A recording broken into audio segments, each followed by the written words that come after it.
तो आज इस वीडियो में हम जानने वाले हैं नीट के फिजिक्स के बहुत ही इम्पोर्टेंट PYQs जो कि हमारे से फ्रिक्वेंटली पूछे जाते हैं। तो आज इस वीडियो को स्टार्ट करने से पहले, क्वेश्चंस को कराने से पहले मैं आपको एक ओवरव्यू दे देता हूं कि भाई आपको इन क्वेश्चंस को करने के लिए क्या क्या बातें पहले पता होनी चाहिए। चलो, तो सबसे पहले आपको बच्चों फर्स्ट पॉइंट में लिख देता हूं कि दो चार्जेस हों तो इन दोनों चार्जेस के बीच में क्या लगती है? फोर्स लगती है। कितनी फोर्स लगती है? F = 1/4πε0 Q1 Q2/r²। और क्या याद रखना है? 4πε0 यानी कि 1/4πε0 की वैल्यू फिक्स होती है 9 × 10⁹। दूसरी बात क्या याद रखनी है? ε0 की वैल्यू फिक्स होती है 8.85 × 10⁻12। दूसरी बात आपको क्या याद रखनी है कि अगर कहीं पर फील्ड हो और इस फील्ड के अंदर कोई चार्ज रखा हो बच्चों, तो इस चार्ज पर फोर्स लगती है। कितनी फोर्स लगती है याद कर लेना है। कितनी फोर्स लगती है? QE इस पर फोर्स लगती है। अगर ये चार्ज प्लस का है तो ये फोर्स फील्ड के अलोंग लगेगी। मान लो फील्ड इधर को है तो फोर्स भी इधर को ही लगेगी। लेकिन अगर ये चार्ज माइनस का होता तो इस पर भी फोर्स लगती, लेकिन फील्ड इधर को है तो आपकी फोर्स इधर को लगेगी, उल्टी लगती है ना। ये बात आपको याद रखनी है। तीसरी बात जो आपको याद रखनी है कि अगर आपके पास कोई लाइन हो और इस लाइन पर चार्ज हो, तो उससे r डिस्टेंस पर कितना इलेक्ट्रिक फील्ड होता है, ये भी बात आपको याद रखनी है। 1/2πε0 λ/r, है ना। ये बात आपको याद रखनी है ना। यहाँ लैम्डा क्या होता है? लीनियर चार्ज डेंसिटी होती है, चार्ज पर यूनिट लेंथ इसको हम बोलते हैं। ये बात भी आपको याद रखनी है। मैं आपको वे चीजें बता रहा हूँ जो आपको आने वाले जो मैं क्वेश्चन करा रहा हूँ इस वीडियो में, उनमें आपको इन फॉर्मूलों की जरूरत पड़ेगी। ठीक है भाई, चलो इसके बाद मैं नेक्स्ट चीज बताता हूँ कि अगर आपका कोई डाइपोल है और वो फील्ड के अंदर रखा हुआ है, यूनिफॉर्म फील्ड के अंदर, जैसे ये डाइपोल हो गया -q यहाँ +q, और ये फील्ड E के अंदर रखा हुआ है, कितने एंगल पे रखा हुआ है? थीटा एंगल पे रखा हुआ है, तो ये घूम जाएगा, उस पर टॉर्क लगेगा, और टॉर्क कितना लगेगा? PE sin theta. ये बात आपको याद रखनी है ना। तो ये P क्या होता है? डाइपोल मोमेंट, इसकी वैल्यू होती है 2a × q, है ना। 2a जो है डाइपोल की डिस्टेंस होती है और q यहाँ चार्ज होता है, E यहाँ इलेक्ट्रिक फील्ड है, यूनिफॉर्म इलेक्ट्रिक फील्ड, थीटा किस एंगल पे रखा हुआ है। अच्छा, अब अगर ये डाइपोल है तो इस डाइपोल को अगर आप रोटेट कराएं, मतलब इसको ऐसे उल्टा चलाएं, इधर को चलाएं, तो क्या होगा? इसका एंगल चेंज होगा। मान लो पहले θ1 एंगल पे था और उसका एंगल चेंज होकर θ2 पे चला गया, तो उसके अंदर पोटेंशियल एनर्जी जो चेंज आता है वो ये आता है -PE cos θ2 - cos θ1। ये बात आपको याद रखनी है। यानी कि अगर कोई डाइपोल फील्ड के अंदर रखा हुआ है तो उस पर क्या लगती है? उस पर जो है एक तो टॉर्क लगता है, और उसके अंदर अगर उसको रोटेट कराया जाए उल्टा तो उस पर क्या लगती है? उसमें क्या होता है? एनर्जी में चेंज आ जाता है। तो कितना चेंज आता है एनर्जी में? -PE cos θ2 - cos θ1। θ1 शुरुआत का एंगल था और बाद में रोटेट करके जो एंगल बना वो आपका θ2 होता है। तो ये आपको रिलेशन क्या करनी है? याद रखनी है। तो इन्हीं को बेस मानते हुए आपके क्वेश्चंस मैं आपको यहाँ पर कराने वाला हूँ, जो कि हमारे नीट के क्वेश्चंस हैं और 2025 तक के इसमें क्वेश्चन मैंने कवर किए हैं। PYQs, है ना। Electric dipole with dipole moment 5 × 10⁻⁻⁶। आपको डाइपोल मोमेंट दे दिया है 5 × 10⁻⁶। ठीक है बच्चों। अब कह रहे हैं कि जो डाइपोल है ना, वो डाइपोल फील्ड के अंदर रखा हुआ है, ऐसे कुछ इस तरीके से रखा हुआ है ना। मतलब उसी दिशा में रखा हुआ है डाइपोल जिस दिशा में आपका फील्ड है। ठीक है। अब क्या कह रहे हैं? अब आपसे कह रहे हैं कि जो इलेक्ट्रिक फील्ड है वो आपको दे रखा है 4 × 10⁵ का, और भाई इसको आपने डाइपोल को क्या करा दिया है? रोटेट करा दिया है। और कितने एंगल तक रोटेट करा दिया है? 60 डिग्री तक। अब बच्चों एक बात बताओ, स्टार्टिंग में जो डाइपोल है क्वेश्चन में क्या कहा हुआ है कि भाई वो आपका ऐसे रखा हुआ है, अलोंग द फील्ड रखा हुआ है, तो θ1 कितना होगा? θ1 तो 0 होगा। और भाई इसको रोटेट करा दिया तो यहां पर एंगल क्वेश्चन में दिया हुआ है कि 60 हो गया है। तो आपसे पूछ क्या रहे हैं? आपसे पूछ रहे हैं चेंज इन पोटेंशियल एनर्जी, कि पोटेंशियल एनर्जी में कितना चेंज आया। भाई पोटेंशियल एनर्जी का फॉर्मूला ये होता है, आपको याद रखना है ना। ये आपका है पोटेंशियल एनर्जी का फॉर्मूला, है ना, या चेंज इन पोटेंशियल एनर्जी का फॉर्मूला। बस अब आपको क्या कर देना है? माइनस का P की वैल्यू है 5 × 10⁻⁻⁶, इलेक्ट्रिक फील्ड है 4 × 10⁵, और भाई cos θ2 कितना है? θ2 60 माइनस cos θ1 कितना है? 0। ठीक है भाई। अच्छा, 5 4 जा कितना हो गया? 20 हो गया, है ना। ये -6 है, ये 10⁵ है, 10⁻⁻1 हो गई। cos 60 1/2 होता है, cos 0 1 होता है। जब आप इसको सोल्व कर रहे होंगे बच्चों तो माइनस का 20 × 10⁻⁻1, और यहाँ पर अपना आ चुका होगा माइनस का 1/2। 2 से ये कितनी बार ऐसे कैंसिल हो चुका होगा, माइनस माइनस प्लस हो गया होगा, 10 × 10⁻⁻1 हो गया होगा, यानी कि 10/10 हो गया होगा, यानी कि कितना आ गया होगा? 1 जूल। तो भाई हमारा करेक्ट ऑप्शन 1 जूल है, 1 जूल है। तो भाई अब हम करने वाले हैं नेक्स्ट क्वेश्चन। भाई आपके पास दो स्पेयर पेयर्स हैं, एक ए है एक बी है, दोनों पर चार्ज क्यू है, ऐसा हमें दे रखा है। अब हमारे से एक आ गया बच्चों, एक आपका अनचार्ज आइडेंटिकल स्पेयर है, उसको आप जो है ए के कॉन्टैक्ट में लाए। जब आप इसको इसके कॉन्टैक्ट में लाएंगे बच्चों तो आधा आधा चार्ज डिवाइड हो जाता है। तो ए पर कितना चार्ज आ जाएगा, Q/2, और सी पर भी कितना आ जाएगा, Q/2। अब सी को कॉन्टैक्ट में ले गए बी के, तो अब क्या होगा बच्चों, जब आप सी को कॉन्टैक्ट में ले जाएंगे बी के साथ, सी पर कितना चार्ज है, Q/2 आ चुका है, बी पर कितना है, Q है, तो भाई टोटल चार्ज कितना हो गया दोनों का मिला के, Q + Q/2, और भाई आधा आधा दोनों पे बढ़ जाएगा, आधा इस पे आ जाएगा, आधा इस पे आ जाएगा। तो भाई 2 से क्या कर देंगे, डिवाइड कर देंगे बच्चों, है ना। और जब आप डिवाइड करेंगे तो 3Q/4 आ जाएगा, यानी कि सी पर भी कितना चार्ज हो गया, 3Q/4, और बी पर भी कितना चार्ज हो गया, 3Q/4। अब सवाल में ये कहा गया है कि भाई आपको ए जो है और जो बी है उनका नया फोर्स पता लगाना है। एक बात बताओ, ए पर कितना आ चुका था, Q/2 आ चुका था, देखो ये रहा, ए पर कितना आ चुका था, Q/2, और बी पर कितना आ चुका है, अब 3Q/4 आ चुका है। तो भाई अब नया फोर्स क्या होगा, हमें पता है कि Q1Q2/r² होता है, तो Q/2 × 3Q/4/r² हो जाएगा, है कि नहीं बच्चों भाई, है ना। ये बात सबको समझ में आ रही होगी। अब हमें क्या करना है, आगे की बात को जानना स्टार्ट कर देना है। चलो अब क्या है आगे की बात, उसको देखते हैं। देखो अब आपके पास F बराबर क्या हो जाएगा, 3KQ² है ना, अपॉन में 8R², है ना। अब एक बात बताओ, शुरुआत की बात करो, A और B के बीच में कितना फोर्स था, Q इस पे था, चार्ज इस पे Q था, तो F कितना था पहले, F आपका पहले था KQ²/r², और अब जो आया नए वाला वो ये आया, तो यानी कि ये पुराने वाला है ना F1, ये बाद वाला है F2, तो जो नए वाला फोर्स आया है वो पता लगाना है। तो KQ²/r², ये क्या है, ये पुराना फोर्स है, देखो ये लिखा हुआ है यहाँ पे, ये लिखा हुआ है यहाँ पे। तो कितना हो चुका है नया फोर्स पुराने वाले का, F2 जो है वो 3/8 हो चुका है पुराने वाले का। तो आपका फोर्स जो आंसर बनेगा वो आपका आंसर D बन जाएगा, D बन जाएगा। अब इस क्वेश्चन को समझना है। इस क्वेश्चन में बच्चों आपको एक डाइपोल दिया है, -Q है +Q है, एक डाइपोल है जिसकी लेंथ L है। आपको क्या कह रहे हैं कि आपको इलेक्ट्रिक फील्ड इंटेंसिटी देखनी है। कहाँ देखनी है, किसी भी पॉइंट पर हो सकती है ना। और कुछ ऐसा है कि R very very greater than L है। एक बात बताओ, ये सेंटर ऑफ द डाइपोल होता है, यहाँ से ये आपका डाइपोल हो गया, यहां से सेंटर ऑफ द डाइपोल से किसी बाहर के पॉइंट पर एक्सिस पर क्या फॉर्मूला होता है, हमें याद रखना है, 1/4πε0 2p/r³ होता है बच्चों। ऐसे ही अगर कोई पॉइंट मैंने कहा एक्सिस पर ना हो, इक्वेटोरियल पॉइंट पर हो, वहां इलेक्ट्रिक फील्ड का क्या फॉर्मूला होता है भाई, 1/4πε0 p/r³। और भाई अगर किसी एंगल पर हो, यहां निकालना हो, डाइपोल से एंगल पर हो, ये r जो है ना ये डिस्टेंस होती है, तो आपके पास फॉर्मूला ये होता है 1/4πε0 p/r³, अंदर होता है ब्रैकेट के अंदर 3 cos² θ + 1। ये 3 फॉर्मूले होते हैं बच्चों किसी भी डाइपोल के लिए आपको इलेक्ट्रिक फील्ड निकालने के। भाई तीनों ही फॉर्मूलों में आप क्या बात नोट कर रहे हो कि इलेक्ट्रिक फील्ड R के इनवर्सली आ रहा है, इलेक्ट्रिक फील्ड R के इनवर्सली आ रहा है, इलेक्ट्रिक फील्ड R के इनवर्सली आ रहा है। तो भाई बस यही इसका आंसर है कि ये बताना है कि इलेक्ट्रिक फील्ड किस पर डिपेंड कर रहा है, 1/r³ पे डिपेंड कर रहा है। तो आपका आंसर बी हो जाएगा, बी हो जाएगा, बी हो जाएगा। ठीक है भाई, चलो अब मैं आपको नेक्स्ट क्वेश्चन पर बच्चों लेके चलता हूं। चलो ये अपना नेक्स्ट क्वेश्चन है, मैं आपको बताऊं, आओ देखते हैं इसको, है ना, इसको साइड में कर देते हैं, इसको देखते हैं। देखो क्या कह रहे हैं, polar molecules are the molecules, है ना, क्या कहा है, polar molecules are the molecules. कौन से होते हैं पोलर मोलिक्यूल, भाई जिनके पास ना परमानेंट इलेक्ट्रिक डाइपोल मोमेंट होता है। याद कर लो, परमानेंट इलेक्ट्रिक डाइपोल मोमेंट जिनके पास होता है वो ही आपके पोलर मोलिक्यूल्स कहलाते हैं, है ना। अगर उनमें पोलैरिटी किसी इलेक्ट्रिक फील्ड में रखने के बाद आ रही है, मान लो यहाँ पर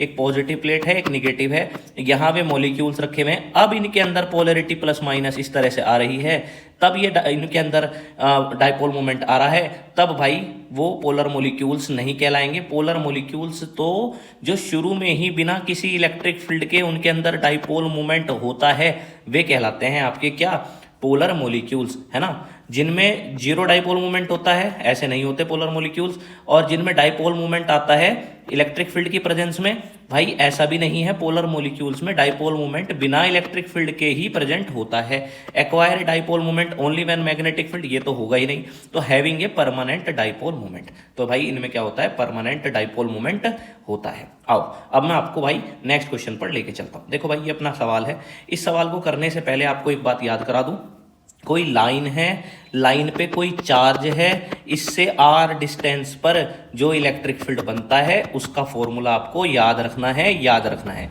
ये आपका फॉर्मूला है, ये आपका फॉर्मूला है। अब आपके पास ऐसी ऐसी दो प्लेट हैं बच्चों, एक पॉजिटिव है और भाई एक आपकी नेगेटिव है ना, एक नेगेटिव प्लेट है। आपसे कह रहे हैं कि कितने डिस्टेंस पे रखे हुए हैं दोनों, ये 2r की डिस्टेंस पे रखे हुए हैं, क्वेश्चन में कहा है ना। एक की linear charge density plus lambda है, एक की माइनस लैम्डा है ना। तो आपका मिड वे में, दोनों चार्जेस के मिड में यहां पर आपसे पूछ रहे हैं कि भाई यहां पर बताओ दोनों की वजह से इलेक्ट्रिक फील्ड कैसा होगा। अच्छा एक बात बताओ, पॉजिटिव चार्ज का जो इलेक्ट्रिक फील्ड होता है वो हमेशा चार्ज से दूर को होता है ना, और निगेटिव चार्ज का जो इलेक्ट्रिक फील्ड होता है वो हमेशा चार्ज की तरफ को होता है। अच्छा बहुत बढ़िया बात, तो ये पॉजिटिव प्लेट है, इस पॉजिटिव प्लेट की वजह से मिड पॉइंट पर आपको इलेक्ट्रिक फील्ड चेक करना है, तो क्या वो इधर को होगा, है ना, पॉजिटिव चार्ज से बाहर की तरफ को होगा, ऐसे होगा, है ना। तो उसका नाम क्या होगा, उसका नाम होगा बच्चों क्या, E1 रख दिया नाम, E1, है ना। और फॉर्मूला अपने पास क्या है, ये लिख रहा है ना, तो ये बनेगा। अच्छा ये E1 हो गया। अब ऐसे ही जो ये माइनस वाली प्लेट है ना बच्चों, ये माइनस वाली जो प्लेट है, इसका फील्ड भी तो चार्ज की तरफ को ही होता है, तो वो भी इधर को ही होगा। तो कितना होगा बच्चों, इधर को ही होगा। क्या नाम का होगा, E2 नाम का होगा। कितने डिस्टेंस पर है ये इससे, r डिस्टेंस पर है, तो r डिस्टेंस पर लाइन चार्ज की वजह से ये फॉर्मूला हमने पढ़ा है ना भाई। देखो और दोनों एक ही डायरेक्शन में आ रहे हैं, है ना। इस वाली प्लेट की वजह से जो फील्ड बना वो भी इधर को, इस वाली प्लेट की वजह से जो फील्ड बना वो भी इधर को। तो टोटल फील्ड कितना हो जाएगा, वेक्टर क्वांटिटी है बच्चों, तो कैसे ऐड होती है, डायरेक्ट आप वैल्यू ऐड कर देना, है ना, एक डायरेक्शन में है। चलो तो E = 1/2 pi epsilon not lambda by r plus, अब आप बोलोगे कि सर ये तो भाई माइनस के भाई वेक्टर क्वांटिटी है ना, तो अब हम मैग्नीट्यूड को ही ऐड कर देते हैं ना, साइन नहीं लेना क्योंकि वेक्टर क्वांटिटी है ना। तो जब आप इन्हें ऐड कर रहे होंगे तो क्या बन रहा होगा, सीधा 1/2 pi epsilon not lambda by r into 2, है ना। 2 से 2 क्या हो जाएगा, कैंसिल हो जाएगा, तो क्या रह जाएगा 1/पाई एप्सिलॉन नॉट r और ऊपर मल्टीप्लाई में लैम्डा। ठीक है भाई, तो अपना आंसर डी हो जाएगा। समझ गए। चलो अब मैं आपको नेक्स्ट क्वेश्चन पर लेके चलता हूँ बच्चों। अब हमारे पास भाई ये वाला क्वेश्चन है बच्चों, इसको करने से पहले कुछ बात बता देता हूँ। मान लो कोई शेल है जिस पर चार्ज है, इसको शेल बोल लो, अंदर से ये खोखली है, या फिर होलो कंडक्टिंग स्फीयर बोल लो, एक ही बात है। ये आपको दे रखा है, इस शेल की रेडियस कैपिटल R है बच्चों। एक बार आपको अंदर यहाँ पर इलेक्ट्रिक फील्ड निकालना है, तो ये वाली डिस्टेंस स्मॉल r है। अच्छा अंदर के लिए ये वर्ड यूज कर सकता हूँ क्योंकि कैपिटल R जो है शेल की रेडियस है, उससे आपका ये तो ज़्यादा है ना, शेल की रेडियस तो ज़्यादा है, और वो पॉइंट जो है ना, ये जो पॉइंट है अंदर, है ना, ये आपका छोटा है ना, इसकी डिस्टेंस सेंटर से कम है। तो ये इनसाइड पॉइंट की बात हो गई क्या, ये इनसाइड पॉइंट की बात हो गई क्या। शेल के अंदर इलेक्ट्रिक फील्ड जीरो होता है, याद कर लो। अब अगर कोई पॉइंट बच्चों आपका बाहर की तरफ हो, जैसे ये पॉइंट यहाँ पर आपको इलेक्ट्रिक फील्ड निकालना हो, तो इस केस में जो शेल की रेडियस है वो छोटी है और वो पॉइंट की डिस्टेंस जो है सेंटर से वो ज़्यादा है। ऐसे केस में आपका फॉर्मूला ये होता है, याद कर लो, है ना। तो E inversely proportional R square के है, यानी कि अगर डिस्टेंस बढ़ेगी, शेल से दूर जाएंगे तो फील्ड कम होगा। तो आपको यहाँ 4 ऑप्शन दे रखे हैं, इसमें से आपको सही चूज करना है। तो भाई इसका आंसर C होगा। क्यों, 0 as R increases for R less than small r less than किससे, कैपिटल R से, यानी कि अंदर पॉइंट है, यही तो कंडीशन है। देख लो ये वाली कंडीशन यही तो है ना, स्मॉल r छोटा है, कैपिटल R बड़ा है ना भाई। उस समय पे इसने कहा जीरो रहेगा, बिल्कुल सही बात है। फिर क्या कह रहे हैं, डिक्रीज होगा, कब, जब R इंक्रीजेज, कब, स्मॉल r छोटा है, स्मॉल आर बड़ा है और कैपिटल आर छोटा है। स्मॉल आर बड़ा है, कैपिटल आर छोटा है, यानी कि कोई पॉइंट बाहर है। यहाँ स्मॉल आर कैसा है, आपका बड़ा है, और कैपिटल आर कैसा है, शेल की रेडियस छोटी है। इस पर आपका ये डिक्रीज होगा इस फॉर्मूले के अकॉर्डिंग, है ना भाई। तो यहाँ पर डिक्रीज हो रहा है, डिक्रीज हो रहा है, डिक्रीज हो रहा है, तो सी आंसर हो जाएगा, है ना। बाहर जाने पर डिक्रीज हो रहा है जब आप बाहर की तरफ को चलते हैं और इस केस में चलते हैं, है ना भाई। समझ में आ गया होगा। अब मैं आपको नेक्स्ट क्वेश्चन की ओर लेके चलूंगा बच्चों, आओ। तो अब चलते हैं नेक्स्ट क्वेश्चन पर। क्वेश्चन आपका क्या है, आपको क्वेश्चन बता देता हूं। इलेक्ट्रिक डाइपोल है, प्लेस एट एंगल 30 डिग्री, है ना। इलेक्ट्रिक फील्ड के साथ कितने एंगल पे रखा हुआ है, 30 डिग्री पे रखा हुआ है, और टॉर्क लगता है। देखो फिर से पहले इसका कंसेप्ट क्या है कि भाई आपके पास फील्ड है, फील्ड में अगर आपके पास भाई टॉर्क एक वो है, क्या बोलते हैं, डाइपोल है ना। ये आपका फील्ड हो गया यूनिफॉर्म, और इसमें आपका कौन रखा हुआ है, डाइपोल रखा हुआ है। माइनस क्यू चार्ज है, प्लस क्यू चार्ज है। कितने एंगल पर रखा हुआ है फील्ड के साथ, क्वेश्चन में दे दिया है। कितना दे दिया है भाई, कितना दे दिया है आपको एंगल, ये आपको एंगल दिया है 30 डिग्री, है ना। तो कितने एंगल पे रखा हुआ है, 30 डिग्री पे रखा हुआ है। आपसे कह रहे हैं टॉर्क कितना एक्सपीरियंस करता है, 4 न्यूटन का एक्सपीरियंस करता है टॉर्क। चार्ज कितना है पूछ लिया है। लेंथ दे दी है, लेंथ डाइपोल की 2a होती है ना, वो दे दी है। कितनी दे दी है, 2 सेंटीमीटर दे दी है। तो आपको पता लगाना है। अच्छा, इलेक्ट्रिक फील्ड कितना दिया हुआ है, 2 × 10⁵, ये अपना सवाल है। तो टॉर्क कितना लगता है आपको पता होना चाहिए बच्चों, है ना। पिछली वीडियो में सब बताया हुआ है। टॉर्क का फॉर्मूला PE sin थीटा, है ना भाई। अच्छा, P को क्या लिख लेते हैं, 2a × Q लिख लेते हैं, E sin थीटा ऐसे लिख लेते हैं। टॉर्क लग कितना रहा है, 4 न्यूटन का लग रहा है ना भाई। अब इसके बाद आपको क्या करना है, 2a पूरी लंबाई होती है डाइपोल की, ये 2a होती है। तो ये आपको दिए कितने दिए, 2 सेंटीमीटर। तो आपने क्या लिख लिया यहाँ पे, 2a पूरे की जगह क्या लिख लेते हैं, 2 सेंटीमीटर। मीटर में करने के लिए 10⁻⁻² से मल्टीप्लाई। क्यों हमें पता नहीं। E कितना है, E है 2 × 10⁵, और साइन थीटा कितना हो गया, साइन 30, है ना भाई, साइन 30। तो अपने पास क्या हो जाएगा, ये नीचे चला जाएगा, 2 = 10⁻⁻² × Q × 2 × 10⁵, और साइन 30 हो गया 1/2। इससे ये कैंसिल हो जाएगा, और भाई आपके पास हो जाएगा 2 = है ना 10⁻³ × Q, ये अपने पास हो जाएगा। तो Q = 2/10⁻³ हो जाएगा। अगली लाइन में 2 × 10⁻³ कूलाम हो जाएगा, और 10⁻³ को हम क्या बोल देते हैं, मिली कूलाम बोल देते हैं। तो 2 mc इसका आंसर हो जाएगा, बी इसका आंसर हो जाएगा।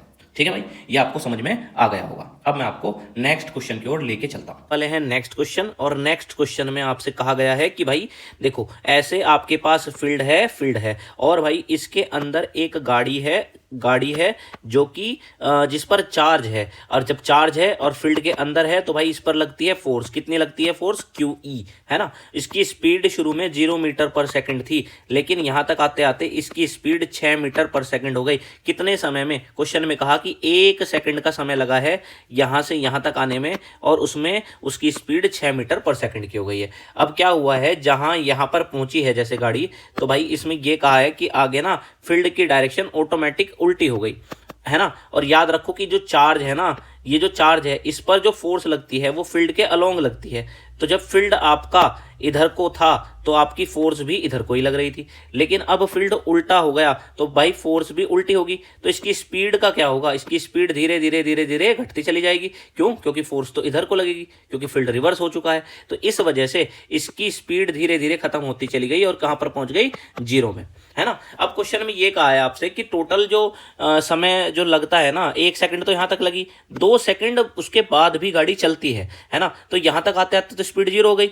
तो भाई 1 सेकंड तो यहां लग गया होगा इसको। क्यों लग गया होगा, आप एक बात बताओ, 0 से 6 होने में उसको 1 सेकंड लग रहा था, है ना। तो 6 से 0 होने में भी सेम सेकंड ही लगेगी, है ना भाई, क्योंकि सेम फोर्स है ना, बस उल्टी हो गई है वो फोर्स। अच्छा, अब क्या हुआ, इसने कहा 2 मोर सेकंड चला है भाई। 1 सेकंड तो यहां तक चल गया है 0 तक पहुंचने में। अब क्या होगा, अब वो फील्ड के अलोंग भागेगी गाड़ी, इधर को वो गाड़ी फिर से भागनी स्टार्ट होगी, है ना। और 1 मोर सेकंड उसको चलना पड़ेगा, क्योंकि 2 सेकंड एक्स्ट्रा चली थी वो, है ना। पहले 1 सेकंड चली थी, उसके बाद का 2 मोर सेकंड चली है। तो 1 सेकंड यहां तक गई 0 तक होने में, और अब फिर से दौड़ेगी, और अपना उसके पास 1 सेकंड है, तो 1 सेकंड में वो फिर से यहाँ की स्पीड अपनी पकड़ लेगी भाई, है ना। ये 1 सेकंड में उसने ऐसा कर लिया, कुछ ऐसा आपको क्वेश्चन में दिया हुआ है। अब आपसे पूछ रहे हैं ऐसे होने पर उसकी एवरेज स्पीड क्या हुई। एवरेज स्पीड का फॉर्मूला क्या होता है बच्चों, एवरेज स्पीड होती है total distance upon total time, है कि नहीं भाई। अब टोटल डिस्टेंस की अगर मैं बात करूं तो आप ध्यान से देख के बताओ टोटल डिस्टेंस कितनी हो गई। आप कैसे निकाल सकते हो टोटल डिस्टेंस? चलो एक काम करते हैं, इसको निकाल के देखते हैं, है ना। आप एक बात बताओ भाई, आप अभी बात करो सिर्फ यहां से यहां तक की डिस्टेंस की, तो हमारे पास मोशन कैसा है, एसिलरेटेड है क्योंकि फोर्स लग रही है। अब डिस्टेंस का फॉर्मूला क्या होता है, S equals to U T plus half A T square होता है। मैं सिर्फ शुरुआत की बात कर रहा हूं जब वो यहां से यहां पहुंचा है। अब एक बात बताओ, स्पीड तो स्टार्टिंग में जीरो थी ना, स्टार्टिंग में तो जीरो थी ना स्पीड, तो इसलिए ये तो हट गया, S equals to zero into T plus half A T square, ये अपना हो गया। अब ये तो सारा जीरो हो गया।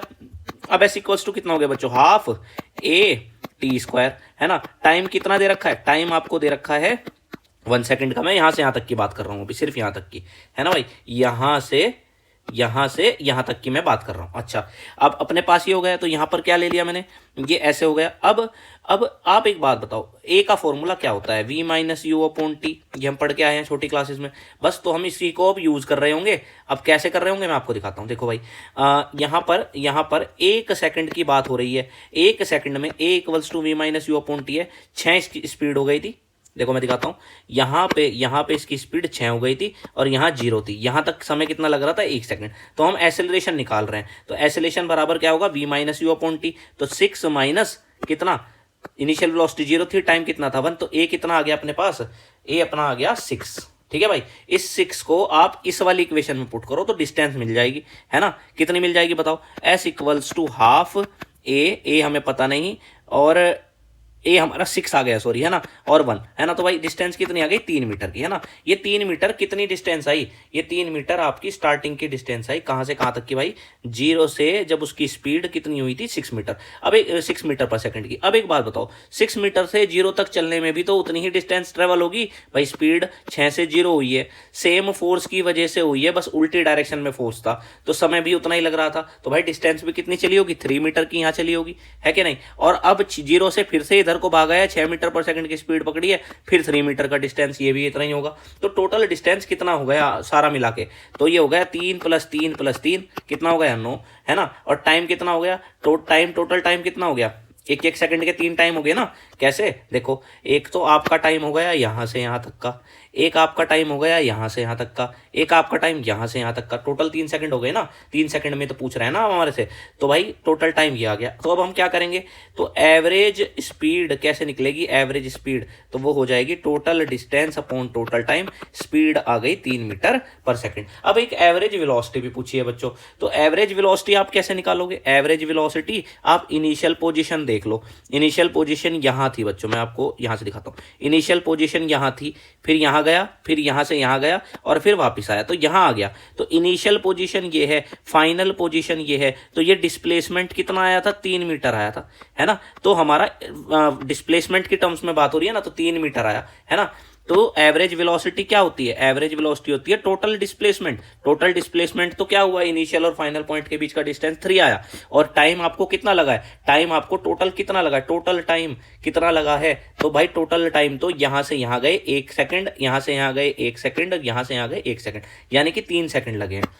तो इसको इससे डिवाइड कर देंगे, 1 आ जाएगा। तो एवरेज वेलोसिटी तो 1 आ गई, और एवरेज स्पीड आपका कितना आ गया, 3 मीटर पर सेकंड। तो आपका कौन सा ऑप्शन सही हो जाएगा, देखो क्या पूछ रहे थे, एवरेज वेलोसिटी जो कि हमारी कितनी आई, 1 आई, है ना, और एवरेज स्पीड कितनी आई, 3 आई, तो ये वाला ऑप्शन करेक्ट हो जाएगा, बी ठीक हो जाएगा, ठीक हो जाएगा, ठीक हो जाएगा बी। क्यों, क्योंकि आपकी ये 1 आ गई, कौन, एवरेज वेलोसिटी सबसे पहले ये पूछी है, और फिर एवरेज स्पीड कितनी आ गई, 3 आ गई। चलो ये अपना आंसर हो गया। अब मैं आपको नेक्स्ट क्वेश्चन की ओर लेके चलता हूं। इस क्वेश्चन में आपसे ये क्या रखा है कि आपको ना वर्टिकली अपवर्ड जो है एक इलेक्ट्रिक फील्ड दिया हुआ है, और इलेक्ट्रिक फील्ड जो दिया हुआ है आपको, है ना, तो अब इलेक्ट्रॉन है जो कि h हाइट से छोड़ा जा रहा है, इसके अंदर इलेक्ट्रॉन छोड़ा जा रहा है h हाइट से, इसके अंदर से, है ना, h हाइट से छोड़ा जा रहा है। तो भाई आप, ये पहली कंडीशन है ना। अब हमें पता है कि फोर्स हमेशा फील्ड के अपोजिट लगती है। फील्ड कहाँ है, ऊपर को, वर्टिकली अपवर्ड है। क्वेश्चन में क्या रखा है, तो फोर्स कहाँ लगेगी, नीचे को लगेगी, कितनी लगेगी, क्यू ई लगेगी, याद है ना ये बात आपको। अच्छा, तो ये आपका नीचे की तरफ को जा रहा है, पहले केस। अब दूसरे केस में क्या कह रहे हैं कि भाई आपने ना ये जो इलेक्ट्रिक फील्ड है इसकी डायरेक्शन को रिवर्स कर दिया गया, यानी कि नीचे को कर दिया गया, और अब इसके अंदर प्रोटॉन को छोड़ा गया, प्रोटॉन को छोड़ा गया कितनी हाइट से, सेम हाइट से। तो कह रहे हैं कि किस वाले जो मतलब आपका जो टाइम लगेगा इसको नीचे आने में, किसको, पहले तो इलेक्ट्रॉन को आने में, और दूसरे केस में किसको आने में, आपका जो ये प्रोटॉन है इसको आने में, जो टाइम लगेगा।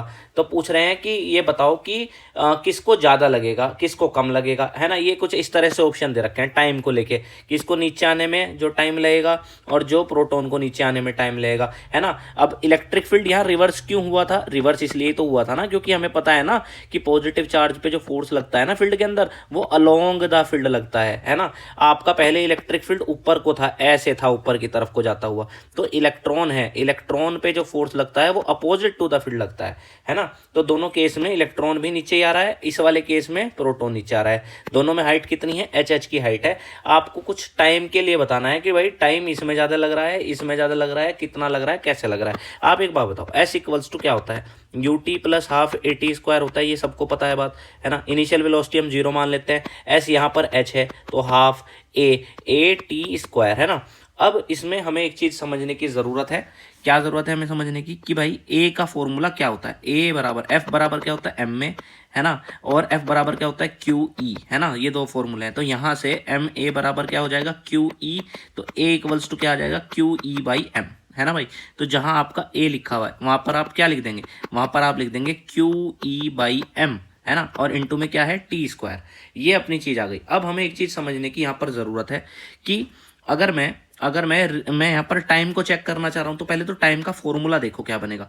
टाइम को अगर मैं चेक करूँ, ये इधर पूछा सारा, तो ये हमारे पास कितना बन रहा होगा, अब मैं बताता हूँ। तो अपने पास ये बन रहा होगा 2mh बराबर क्यू ई टी स्क्वायर।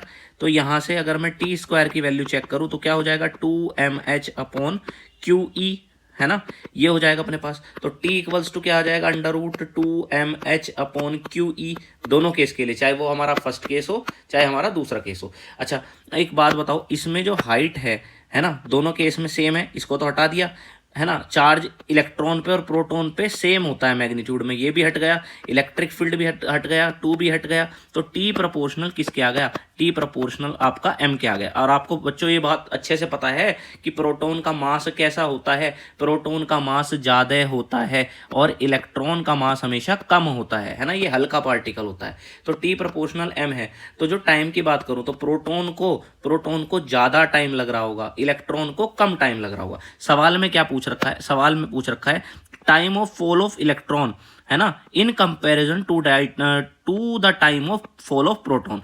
कह रहे कि इलेक्ट्रॉन को जो टाइम लग रहा है वो पता लगाना है ना, किसके कंपैरिजन में, प्रोटॉन को जो टाइम लग रहा है उसके कंपैरिजन में। भाई इलेक्ट्रॉन का तो मास कम है ना, तो इसको टाइम कम लगेगा, तो इसका आंसर आपका क्या हो जाएगा, स्मॉलर हो जाएगा, है ना। तो जो टाइम लग रहा है इलेक्ट्रॉन को वो कम लगेगा, क्योंकि मास कम है तो टाइम भी कम लगेगा, मास ज़्यादा होगा तो ज़्यादा टाइम लगेगा। इलेक्ट्रॉन के लिए पूछ रहे हैं तो इलेक्ट्रॉन का मास कम होता है तो टाइम भी कम लगेगा, तो इसका आंसर ए हो जाएगा, ए हो जाएगा, ए हो जाएगा। ठीक है भाई। अब मैं आपको, तो अपना ये क्वेश्चन क्या है बच्चों, एक बार मैं आपको सारा एक्सप्लेन कर देता हूँ। देखो आपके पास ना ऐसे दो यहाँ पर आइडेंटिकल स्पेयर दे रखे हैं, आइडेंटिकल मतलब एक जैसे हैं, है ना, तो सेम चार्ज होगा इन पर, है ना। और ये स्ट्रिंग है, एक स्ट्रिंग से यहाँ से बंधा हुआ है ये, और एक स्ट्रिंग से बंधा हुआ है ये। अच्छा इसकी लेंथ L है, इसकी भी लेंथ L है। अच्छा अब ये हमने कहा इनके बीच का जो डिस्टेंस है ना, ये हमें पता है बच्चों, ये फोर्स जो है इनके बीच में जो भी डिस्टेंस होगी ये फिक्स होगी या बदलती भी होगी, भाई ये तो बदलती भी होगी, इसको मैंने x मान लिया है। अच्छा अब हमारे से जो चीज़ पूछ रहे हैं वो बता देता हूँ। ये कह रहे हैं अभी ये ऐसे थे, है ना, इनमें रिपल्जन आ रहा होगा, ये इधर को भाग रहा होगा, ये इधर को भाग रहा होगा। अब चार्ज लीक हो गया, जब चार्ज लीक हो जाएगा तो ये एक दूसरे के क्या होंगे, अब फिर से पास आने स्टार्ट हो जाएंगे। तो उसको लेके आपको कोई यहाँ पर एक कंडीशन बना के दिखानी है, इस पर मैं बात करूँगा। पहले इसको थोड़ा सा सोल्व करना सीख लेते हैं, अच्छा क्वेश्चन है और इस तरह के क्वेश्चन एग्जाम में अब आने लगे हैं। देखो ये वेट कहाँ काम कर रहा होगा, नीचे mg। टेंशन कहाँ काम करता है, ऐसे काम करता है टेंशन स्ट्रिंग के अंदर, तो ये टेंशन है। यहाँ ये एंगल थीटा था, है ना। अच्छा, अब इस टेंशन के हम दो हिस्से कर सकते हैं, एक एक्स में कर सकते हैं, एक वाई में कर सकते हैं बच्चों, है ना।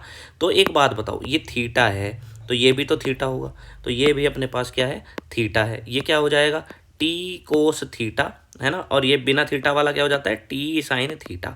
अच्छा, दोनों, इस पे फोर्स इधर को लग रहा है, इस पे फोर्स इधर को लग रहा है, तो भाई ये फोर्स इधर को लगेगा, कितना लगेगा, एफ, है ना। ये कुछ कंडीशन बन गई। तो भाई अभी ये यहीं पे ही रुका हुआ है फिलहाल के टाइम पे, अभी तो रुका हुआ है। तो जब ये रुका हुआ है, अब इस पे क्या हो रहा है, ये चार्ज लीक हो गया इस पे से। जब चार्ज लीक हो जाएगा तो रिपल्जन कम हो जाएगा, तो ये एक दूसरे के पास आने लगेंगे। उसको लेके कोई कंडीशन बनानी है हमें, कंडीशन अपने आप बन जाएगी। पहले इसको थोड़ा सा सोल्व करते हैं बात को। एक बात बताऊंगी, तो T sine theta equals to किसके आ रहा होगा, एफ के आ रहा होगा, और टी कोस थीटा किसके इक्वल आ रहा होगा, अपना जो है एम जी के इक्वल आ रहा होगा। दोनों इक्वेशन को एक दूसरे से डिवाइड कर देता हूँ, टी से टी कैंसिल हो जाता है, ये टेन थीटा हो जाता है बच्चों। एफ की जगह क्या आ जाएगा, दो चार्जेस के बीच में फोर्स लग रही है इधर को, इनके बीच का गैप जो है एक्स है ना। एक्स वेरी कर सकता है, इसलिए के, है ना, क्यू इंटू क्यू यानी कि Q square upon x square, और नीचे क्या आ गया इसके, एम जी। ये फोर्स की वैल्यू मैंने रख दी है। अच्छा, तो टेन थीटा इक्वल्स टू क्या आ जाएगा, K Q square X square upon M G.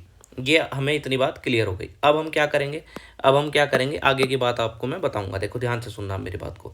अब हम क्या करेंगे, टेन थीटा जो लिखा हुआ है, जो टेन थीटा लिखा हुआ है, इसको मैं जनरली क्या लिख देता हूँ, थीटा लिख देता हूँ। तो थीटा इक्वल्स टू क्या हो जाता है, के क्यू स्क्वायर, नीचे क्या है, X square upon M G. अब हमें एक चीज़ पढ़ रखी है कि एक फॉर्मूला होता है, मैं आपको बताऊँ तो फॉर्मूला ये है, मान लो कोई इस तरीके से है और ये आपको दे रखा है, मान लो ये एंगल एल्फा है और ये इसकी रेडियस है ना, और ये आर्क है। तो एल्फा इक्वल्स टू होता है length of arc upon radius, length of arc x upon L, है ना, ये फॉर्मूला होता है। अब जरा ध्यान से देखो, इसको इमेजिन करो थोड़ा सा कि ये ऐसे ऐसे और ये एक आर्क है क्या, है ना। तो यहाँ एंगल थीटा नहीं है, यहाँ एंगल कितना है, थीटा प्लस थीटा, यानी कि कितना है, टू थीटा है।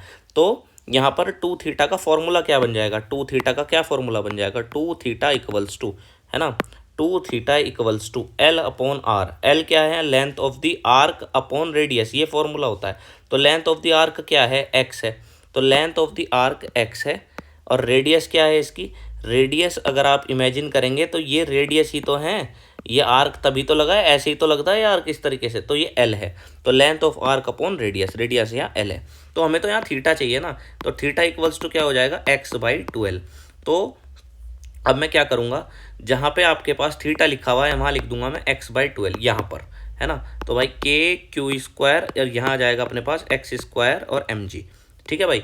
अब जब इतनी बात हमें क्लियर हो गई, ये इधर चला जाएगा, तो क्या बन जाएगा, एक्स का cube M G equals to K Q square upon into में ट्वेल्व, ये चीज़ आ जाएगी। अब हमें क्या करना है, अब हमें क्या करना है बच्चों, इसमें हम जो है एक्स का क्यूब एम जी, ठीक है, ये के और ट्वेल्व नीचे आ गया, यहाँ पे ट्वेल्व ये सब नीचे आ गया, है ना, ऐसे आ गया, ये चीज़ आ गई, और इधर क्या रह गया अपने पास, क्यू स्क्वायर रह गया। अब हमें एक चीज़ समझ में आ रही है यहाँ पे कि हमारे पास m कैसा है कांस्टेंट, g कैसा है कांस्टेंट, लेंथ कैसी है कांस्टेंट, k कैसा है कांस्टेंट, 2 कैसा है कांस्टेंट। तो x का क्यूब प्रोपोर्शनल किसके आ गया, एक्स स्क्वायर के आ गया, एक्स का क्यूब प्रोपोर्शनल आ गया क्यू स्क्वायर के, सॉरी, है ना। तो अब एक्स की यहाँ हो जाएगा 3/2, है ना, ये इस तरह से आ जाएगा। अब मैं दोनों तरफ अगर मैं डिफरेंशिएशन कर दूं बच्चों, अच्छा पर एक्चुअल में क्या हो रहा है, क्वेश्चन में ये कहा था कि भाई ये चीज़ तो एक कंडीशन थी, अब दूसरा सिनेरियो ये था कि इसमें से चार्ज लीक हो रहा था, इसमें से भी और इसमें से भी, तो ये दोनों आपस में एक दूसरे की तरफ को ऐसे आने स्टार्ट हो जाएंगे। भाई चार्ज लीक होगा तो रिपल्जन कम होगा, तो भाई इस चीज़ को ही मैं यहाँ पे सोल्व कर रहा हूँ। तो यहाँ तक मैं आ गया था। अब x की पावर n का क्या फॉर्मूला होता है, आप पढ़ के आए हैं, जब आप डिफरेंशिएशन करते हैं D by D x x की पावर n, तो ये आता है n x की पावर n-1। तो ये जो इक्वेशन है आपकी बच्चों, इसमें क्या हो जाएगा, जब आप डिफरेंशिएशन करेंगे तो आपके पास किसके साथ कर रहे हैं, टाइम के रेस्पेक्ट में कर रहे हैं, किसके रेस्पेक्ट में कर रहे हैं, टाइम के। तो D by D T x की पावर 3/2, इधर करेंगे डिफरेंशिएशन तो क्या हो जाएगा, D Q by D T, दोनों तरफ कर दिया है ना, प्रोपोर्शनल का साइन रख लो बीच में, कोई दिक्कत नहीं है। तो अब यहाँ पर एक्स की पावर एन का फॉर्मूला हो जाएगा 3/2 n, है ना, ये n हो गया, एक्स की पावर n-1, और अब यहाँ पर dx/dt भी तो लिखा जाएगा ना बच्चों, क्यों लिखा जाएगा अभी बताऊंगा। dq/dt को आप कांस्टेंट मान लेना c। एक बात बताओ, जब आपने टाइम के रेस्पेक्ट में करा है, किसके रेस्पेक्ट में डिफरेंशिएशन करा है, टाइम के रेस्पेक्ट में आपने डिफरेंशिएशन करा है, टाइम के रेस्पेक्ट में, तो आपने पहले ऐसे करा n(x⁻n-1). अब जिसको आपने टाइम की टर्म्स में लिखा है x को, अब उसका भी तो डिफरेंशिएशन होता है ना, तो ये हो गया यहाँ पर। तो जब हम यहाँ तक आ गए तो 3/2, ये आप जब सोल्व कर रहे होंगे तो x की पावर कितनी हो जाएगी, -1/2 हो जाएगी, है ना, सॉरी 1/2 हो जाएगा, प्लस का 1/2 आ जाएगा। और dx/dt क्या हो जाएगा, ये v हो जाएगा, और यहाँ पर प्रोपोर्शनल इक्वल्स टू c आ जाएगा, है ना भाई। अब हमें तो रिलेशन बनानी थी v और x के बीच में। देखो यहाँ पे किसके बीच में रिलेशन बनानी है, मुझे v और x के बीच में रिलेशन बनानी है। तो अब आप क्या करेंगे बच्चों, तो यहाँ पर ये इधर पहुँचाओ दूसरी तरफ, तो ये दूसरी तरफ चला गया सारा का सारा, तो v प्रोपोर्शनल ये आ गया 2/3 हो गया इधर जाके, है ना। ये जब इधर चला गया तो ये अपोन में आएगा, x की पावर 1/2 अपोन में आ जाएगा, है ना। और यहाँ पर ये c भी था, तो v प्रोपोर्शनल किसके आ जाएगा, x की पावर -1/2। यानी कि ये एक दूसरे के पास आ रहे होंगे, और किस रिलेशन से आ रहे होंगे, v प्रोपोर्शनल x की पावर -1/2। ऐसा क्यों हो रहा होगा, पास क्यों आ रहे होंगे, ये पास आने की स्पीड है v, है ना, और ये प्रोपोर्शनल आई किसके, x की पावर -1/2 के। कुछ इस तरह से रिजल्ट आया। ऐसा क्यों हो रहा, क्योंकि चार्ज लीक हो गया था ना, तो इसलिए एक दूसरे के पास आ रहे थे। तो v प्रोपोर्शनल x की पावर -1/2, ये अपना आंसर बन गया होगा। तो इसका आंसर हमारा ए हो जाएगा। ठीक है, ये अब सवाल ऐसे होता है, एक बार आप इसको देख सकते हैं। इसका शॉर्ट हम कैसे कर सकते हैं, ऐसे सवाल में आपको शॉर्ट करने का तरीका ये है कि थीटा बराबर ये फॉर्मूला याद रख लो, और भाई एक चीज़ याद रख लो कि थीटा बराबर x/12 होता है। तो दोनों वैल्यूज़ को आप क्या कर देना, इक्वल रख के मैंने यहाँ पर सोल्व कर रखा है ना। फिर मैंने यहाँ पर डिफरेंशिएशन वगैरह लगाया और आंसर आ गया, है ना। तो ये अच्छा क्वेश्चन है। आपको अगर शॉर्ट में करना है, याद रखो कि इस तरह से दो चार्ज दे दिए होंगे, तो ऐसे केस में आपको पहले से याद रखना है कि थीटा का फॉर्मूला ये बन गया kq²/x²mg, और दूसरा formula theta equals to x/12, दोनों को इक्वल रख देना और अपने रिजल्ट पर पहुंच जाना। ये आपका सवाल हो गया। चलो अब हम करने वाले हैं नेक्स्ट क्वेश्चन। ये आपका 2021 का क्वेश्चन है, इसको मैं आपको बता देता हूँ। देखो क्या है आपके पास, आपको ना बच्चों ये दे रखा है ऐसे, इलेक्ट्रिक फील्ड दे रखा है ऐसे। इस इलेक्ट्रिक फील्ड की खास बात जान रहे हैं आप, ये इलेक्ट्रिक फील्ड कहाँ पर स्ट्रॉन्ग है, यहाँ पर फील्ड लाइंस क्लोज हैं, तो यहाँ पर ये स्ट्रॉन्ग है, यहाँ पर ये कैसा है, यहाँ वीक है। अच्छा, इसके अंदर एक डाइपोल रख रखा है, डाइपोल पे यहाँ +q चार्ज है या -q चार्ज है। कह रहे हैं आपको कुछ सिचुएशन दे रखी हैं कुछ, कि जो आपका डाइपोल है वो किधर मूव करेगा, in which direction will it move. अच्छा, तो पहले आप एक बात बताओ, यहाँ पर जो फोर्स बन रही होंगी आपको पता है, क्या पता है आपको, मैं आपको बता देता हूँ फिर से। ये प्लस का चार्ज है, तो प्लस के चार्ज पे जो फोर्स लगती है वो फील्ड के अलोंग लगती है। फील्ड इधर को है ना, फील्ड ऐसे है ना फील्ड, तो फोर्स भी इस पर ऐसे लग रही होगी, QE1, है ना। ऐसे ही आप इसकी बात करो, ये निगेटिव चार्ज है, निगेटिव चार्ज पर भी फोर्स लगती है जब वो फील्ड के अंदर होता है, लेकिन वो फील्ड के अपोजिट लगती है। यानी कि फील्ड किधर को है, फील्ड तो इधर को है ना, इधर की तरफ है ना फील्ड, तो फोर्स इस पर इधर को लगेगी क्योंकि चार्ज कैसा है, निगेटिव है। तो ये QE2। अच्छा, E1 ज़्यादा स्ट्रॉन्ग है या E2 ज़्यादा स्ट्रॉन्ग है, आप खुद से देख के बताओ। E1 यहाँ का इलेक्ट्रिक फील्ड है, यहाँ फील्ड लाइंस बहुत पास हैं, और यहाँ पर E2 है, तो यहाँ पर E2 क्यों है, क्योंकि यहाँ पर फील्ड लाइंस बहुत दूर है, तो E2 यहाँ पर कम वैल्यू का है। तो कौन ज़्यादा है, QE1 वाला ज़्यादा है, यानी कि जो नेट फोर्स बन रही है वो QE1 वाली ज़्यादा है, वो इधर को आपको नेट फोर्स बना के दे रही है ना। तो इधर को आपकी नेट फोर्स लग रही है। अब कोई भी सिस्टम कहाँ भागने की कोशिश करता है बच्चों, हमेशा याद रख लो कि कोई भी सिस्टम स्टेबल होने के लिए लो पोटेंशियल एनर्जी की तरफ को भागने की कोशिश करता है ना। तो यानी कि ये बात तो पक्की है कि राइट में तो जाएगा, क्योंकि कौन सा फोर्स बड़ा आया, QE1 वाला फोर्स बड़ा आया और वो इधर को लग रहा है, तो राइट में तो जाएगा। और जिधर को जाता है उधर को पोटेंशियल एनर्जी घटती हुई होती है, इसलिए इसका आंसर जो है वो बी हो जाएगा। क्यों, क्योंकि टुवर्ड्स द राइट जा रहा है, और as its potential energy will decrease. क्यों जा रहा है, क्योंकि उधर को उसकी पोटेंशियल एनर्जी डिक्रीज होती है। मतलब जो नेट फोर्स बन के आया ना, यहाँ पर जो हमने नेट फोर्स दिखाया वो इधर को बन के आया है ना, और इधर को नेट फोर्स बनी है, तो उसी दिशा में क्या होता है, पोटेंशियल एनर्जी डिक्रीज होती है ना। तो जिस दिशा में स्टेबिलिटी लानी होती है उधर को पोटेंशियल एनर्जी कम से कम रहती है। तो अब हमें पता है कि नेट फोर्स इधर को बना है, यानी कि ये कोई भी चीज़ मूव कब करती है, वो स्टेबिलिटी चाहती है, और स्टेबिलिटी कब आती है, जब पोटेंशियल एनर्जी गिरती है। तो पोटेंशियल एनर्जी इधर को ही गिर रही होगी जिस तरफ को नेट फोर्स बन रहा होगा, इसलिए इसका आंसर बी हो गया है। ठीक है, तो आपको ये आई होप अच्छे से समझ में आ गए होंगे। मैंने आपको इलेक्ट्रोस्टैटिक्स यानी कि इलेक्ट्रिक चार्ज एंड फील्ड का आपको यहाँ पर जो PYQs हैं वो बहुत अच्छे से करा दिए हैं। मिलता हूँ आपसे नेक्स्ट वीडियो में।